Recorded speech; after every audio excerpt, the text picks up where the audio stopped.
اب میں 8ویں امام کا ایک فرمان پڑھوں صحابہ حسین کے لیے، صلی اللہ محمد. اسے بہار میں علامہ مجلسی نے لکھا. میرے 8ویں شہنشاہ کا فرمان سنو. دیکھیں یہ امام بارگاہ، اس امام بارگاہ میں وہ سامنے علم، یہ علم عباس کی شبیہ ہے. خانہ کعبہ بیت المعمور کی شبیہ، مسجدوں میں گنبد خضرا کی شبیہ. یعنی کہ مسلمانوں میں 90% چیزیں شبیہ کی استعمال ہوتی ہیں. یہ جو وہاں سے پانی لیا جاتا ہے مکہ سے، یہ زمزم، یہ حضرت اسماعیل کی ایڑیوں سے نکلنے والا پانی اس کی شبیہ ہے. اور میں آپ کی معلومات میں اضافے کے لیے یہ بیان کر دوں کہ وہ جو آب زمزم، وہ جو زمزم اسماعیل نے نکالا تھا وہ بند ہو گیا تھا. یہ پھر عبد المطلب نے نکالا تھا.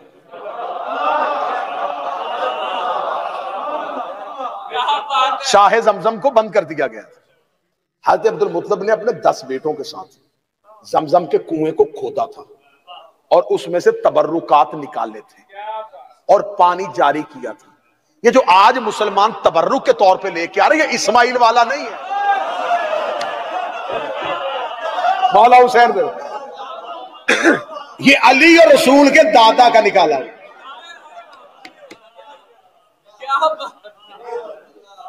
یہ سارے کے سارا اسلام. خانہ کعبہ جس کی طرف منہ کر کے سجدہ کرتے وہ بھی اصل نہیں ہے، وہ بھی ماڈل ہے، شبیہ ہے بیت المعمور. جیسے عرش پہ بیت المعمور فرشتوں کا کعبہ، ویسے زمین پہ بیت اللہ انسانوں کا کعبہ. یہ بھی شبیہ ہے.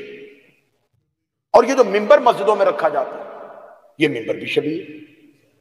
رسالت مآب کو ایک صحابی نے رسول مسجد میں کھجور کے ستون کے ساتھ کھڑے ہو کے خطبہ دیا کرتے تھے. ایک صحابی یمن سے آیا، کاروبار اس کا اچھا تھا، اس نے وہیں پہ مدینے میں بیٹھ کے ایک منبر بنوایا اور اس نے کہا مناسب نہیں لگتا کہ آپ کھڑے ہو کے تقریر کریں، آپ بیٹھ کے خطبہ دیا کریں. یہ منبر اس نے رسول کے لیے، رسول اس میں بیٹھنا شروع ہو گئے اور اس کے بعد سب مسجدوں میں آ گیا. یہ جو مسجد کے اوپر گنبد اور مینار ہے یہ مسجد نبوی اور گنبد خضرا کی شبیہ ہے. تکلیف مجھے اس وقت ہوتی ہے جب شبیہ کی طرف سجدہ کر کے شبیہ کے نیچے شبیہ پر بیٹھ کے مولوی کہہ رہا ہوتا شبیہ دیکھنے سے نکاح ٹوٹ جاتا.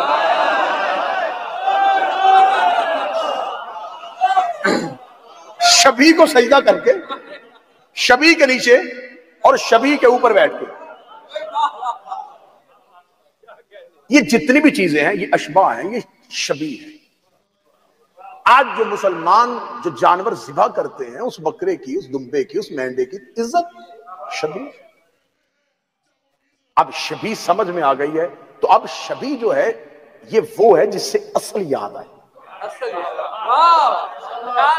شبیہ وہ ہوتی ہے جو اصل کی یاد آئے، لہذا شبیہ اس لیے بنائی جاتی. آج ہم ذوالجناح سے جا کے اس کے سامنے بیٹھ کے اللہ سے اگر اس کے توسل سے دعا کریں تو ہم جانور کو معبود نہیں بنا رہے، اس شبیہ کو وسیلہ بنا رہے ہیں. اور میں نے شاید کسی تقریر میں کہا تو اور میں دوہرا دیتا ہوں. یہاں پر وہ نوجوان بیٹھے ہیں جو گھوڑوں کو رکھتے ہیں یا جن کو گھوڑے پالنے کا شوق ہے. گھوڑے کی ایوریج ایج جو ہے، اوسط عمر جو ہے وہ 25 سے 30 سال. اس سے زیادہ وہ جی نہیں سکتا، زندہ نہیں رہ سکتا. یہ ایوریج ایج ہے. 10 محرم 61 ہجری کو حسین کے مرتجز کی عمر 128 سال تھی.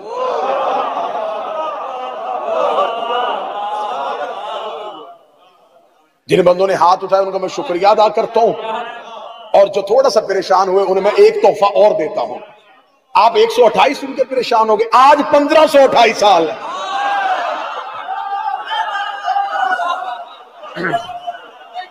آپ کیا سمجھتے ہیں؟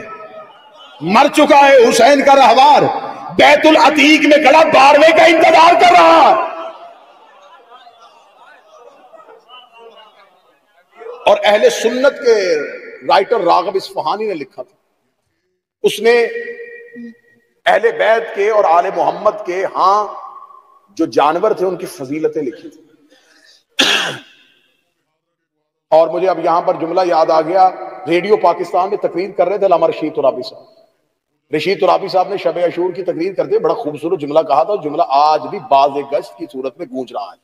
رشید ترابی صاحب نے کہا تھا کہ 10 محرم کربلا کے میدان میں 9 لاکھ حیوان نما انسانوں کے سامنے ایک مرتجز نامی انسان بھی کھڑا تھا. ہائے ہائے ہائے ہائے ہائے ہائے.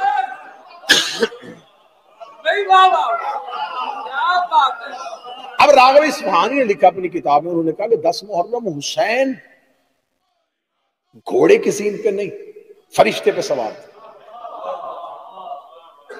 حسین فرشتے پر سوار تھا. میں نے اپنی ایک تقریر میں یہ جملہ کہا تھا کہ حسین فرشتے پر سوار تھا. بعد میں 2 لوگوں نے مجھ سے آ کے پوچھا آپ نے خطابت کی تیزی میں تو نہیں کہہ دیا کہ حسین فرشتے پہ سوار تھا؟ میں نے کہا فرشتہ سن کے پریشان ہو گئے، حسین محمد پہ سوار تھا. حسین کی سواری کا نام مصطفیٰ ہے. اور ہم نے یہ لفظ سواری ہم نے استعمال نہیں کیا، یہ کسی صحابی نے کیا تھا. سلمان سامنے سے آتا تو شاید جملہ اور کہتا، ابو ذر آتا تو شاید جملہ اور کہتا. یہ جملہ کسی اور نے کہا کہ حسین سواری کتنی اچھی. حسین کی سواری پہلی دفعہ کہنے والا صحابی تھا. اس نے یہ نہیں کہا اتنا لاڈ اتنا پیار کہ حسین نبوت پہ سوار ہے، اس نے سواری کہا تھا. اس کا مطلب ہے کہ حسین کی سواری دیکھنا صحابہ کی سنت ہے.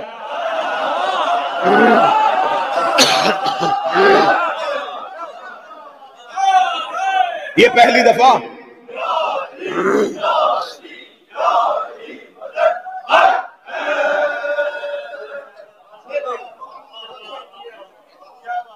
مولا حسین عزت ہے.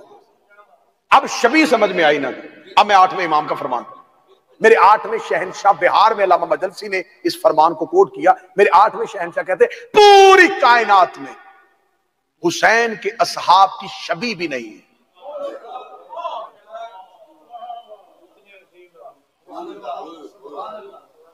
اللہ کے گھر کی شبیہ ہے. کہاں چلے گئے آپ؟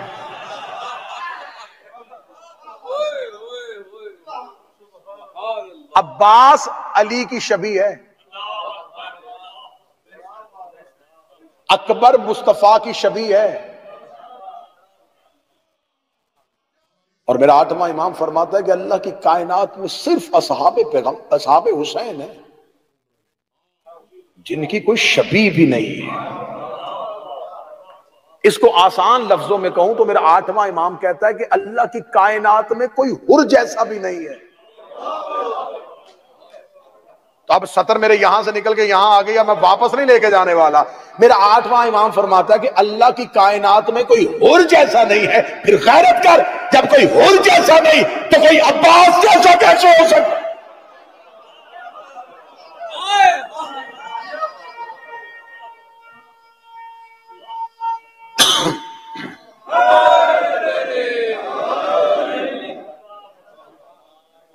اب آپ کے ذہن میں ایک سوال آئے گا، میں سوال کا بھی جلدی جلدی جواب دے دوں کہ اگر دیکھیں اگر کوئی بھی اصحاب حسین جیسا نہیں اور اصحاب حسین کی یہ مثال ہے تو پھر ہم زیارت میں یہ جملہ کیوں کرتے ہیں کہ الیتنی کنت معکم، کاش ہم کربلا میں ہوتے تو ہم بھی حسین کے ساتھ ہوتے. ہم ساتھ ہوتے، منکم نہیں، معکم، ان کے ساتھ ہوتے، ان میں سے نہ ہوتے. کاش میں جملہ سمجھا سکتا، میں جملہ واپس لے کے دوبارہ دیتا. ہم نے حسرت کی ہے لیکن ہم نے حسرت یہ نہیں کہ منکم، ہم ان میں سے ہوتے. ہم نے حسرت کی ہم ان کے ساتھ ہوتے. جیسے کہ خدا قرآن میں کہتا یا ایھا الذین آمنوا اتقوا اللہ وکونوا مع الصادقین، اے ایمان والو سچوں کے ساتھ ہو، ان میں سے نہ ہو جائے.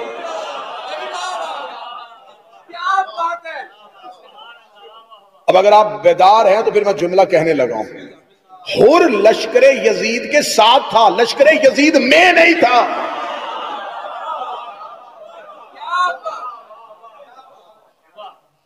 ابلیس ملائکہ کے ساتھ تھا،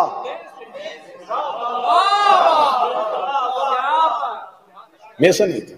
ہم ان میں سے نہیں ہو سکتے، ان کے ساتھ ہو سکتے.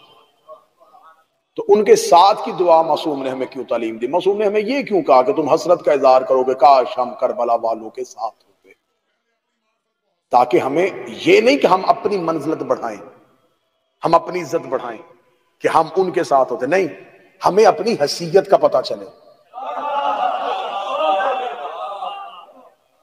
ہمیں اپنی اوقات کا پتہ چلے، ہمارے اندر کا تکبر ٹوٹے،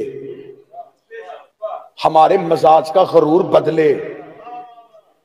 کہاں حسین کی اطاعت کرنے والے، کہاں کہاں حسین کا نوکر زہیر. یہ زہیر مدینہ سے حسین کے ساتھ نہیں چلا. مکہ میں امام حسین علیہ السلام نے جب حج کا ارادہ عمرے میں بدل دیا تو زہیر وہاں موجود تھا، اور زہیر اس ارادے سے حسین علیہ السلام کے قافلے سے دور نکل گیا کہ کہیں حسین مجھے بلانا نہیں. اپنے 4 ساتھیوں کے ساتھ مکہ چھوڑ دیا اور یہ سوچ کے نکلا کہ حسین مکہ آ گئے، کہیں مجھے نصرت کا پیغام نہ بھیج دیں. اور اس نے اپنے ساتھیوں سے کہا کہ اس رستے سے نہیں جانا جو شاہراہ عام ہے جس سے سارے لوگ کوفے جاتے، کسی اندرونی رستے سے جاؤ تاکہ رستے میں ہمیں حسین کا قافلہ نہ ملے. اس نے اپنا رستہ بدلا، حسین علیہ السلام نے اپنے کاروان کا رستہ بدل دیا.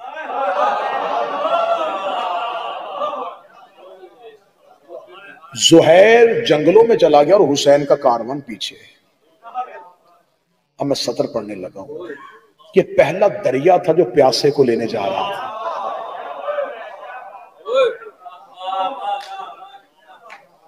حسین نے اپنے بحر کرم کا رخ بدل دیا.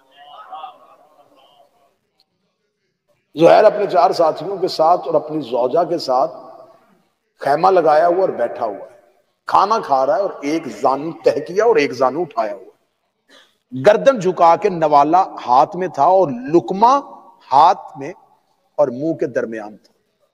یا غلام نے آ کے دروازے پہ کہا تجھے حسین بلا رہے ہیں. اس نے وہ جو لقمہ اٹھایا تھا، ایک زانو تہ ایک اٹھایا، لقمہ منہ میں نہیں لیا، وہیں سے گرایا. آنکھوں میں آنسو آئے. میں فضائل پڑھ رہا ہوں، فضائل سن لو. اٹھا، ساتھیوں نے کہا جس سے ڈر رہا تھا وہ وقت آ گیا، حسین بلا رہے ہیں. حسین علیہ السلام کے خیمے پہنچا. حسین اٹھے اپنے مقام سے، زہیر کا استقبال کیا.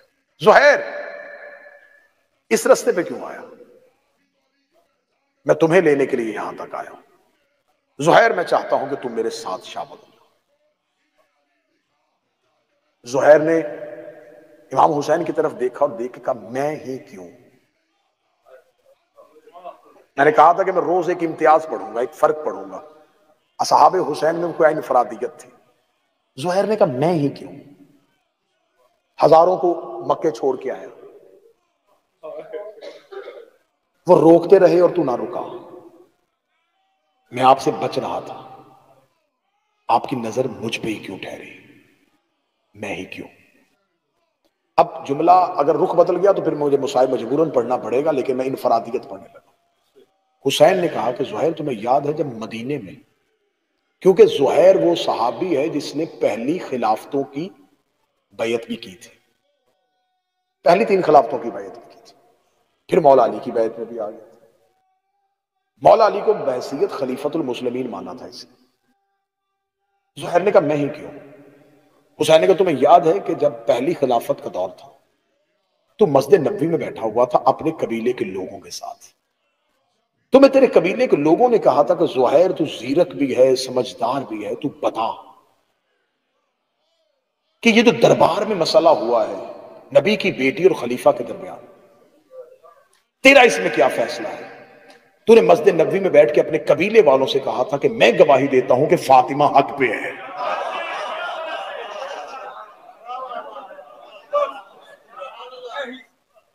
زہیر تو نے یہ گواہی دی تھی؟ زہیر کہتا ہاں میں نے یہ گواہی. حسین کہتے بس تو نے میری ماں کی عصمت کی گواہی دی، تو اس وقت سے میری فہرست میں شامل ہو گیا۔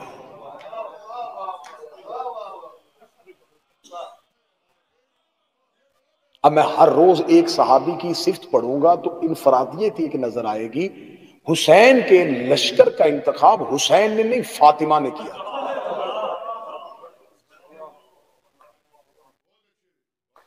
یہ حسین علیہ السلام تک فہرست پہنچی تھی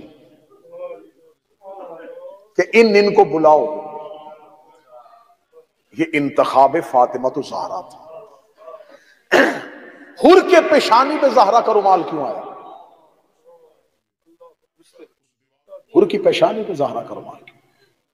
جب حر نے امام حسین کے گھوڑے کی لجام میں ہاتھ ڈالا تھا تو حسین نے عرب کے محاورے کے مطابق ایک محاورہ بولا تھا، تیری ماں تیرے ماتم پہ روئے۔ یہ عرب کا محاورہ تھا۔ جب کہا نا تیری ماں تیرے ماتم پہ روئے، تو حر نے گھوڑے کی لجام چھوڑ کے مٹھیوں کو بھینچ کے کہا، حسین تو نے تو میری ماں کا مجھے تانا دے دیا، لیکن میں تیری ماں پہ سوائے درود کے کچھ نہیں پڑھ سکتا۔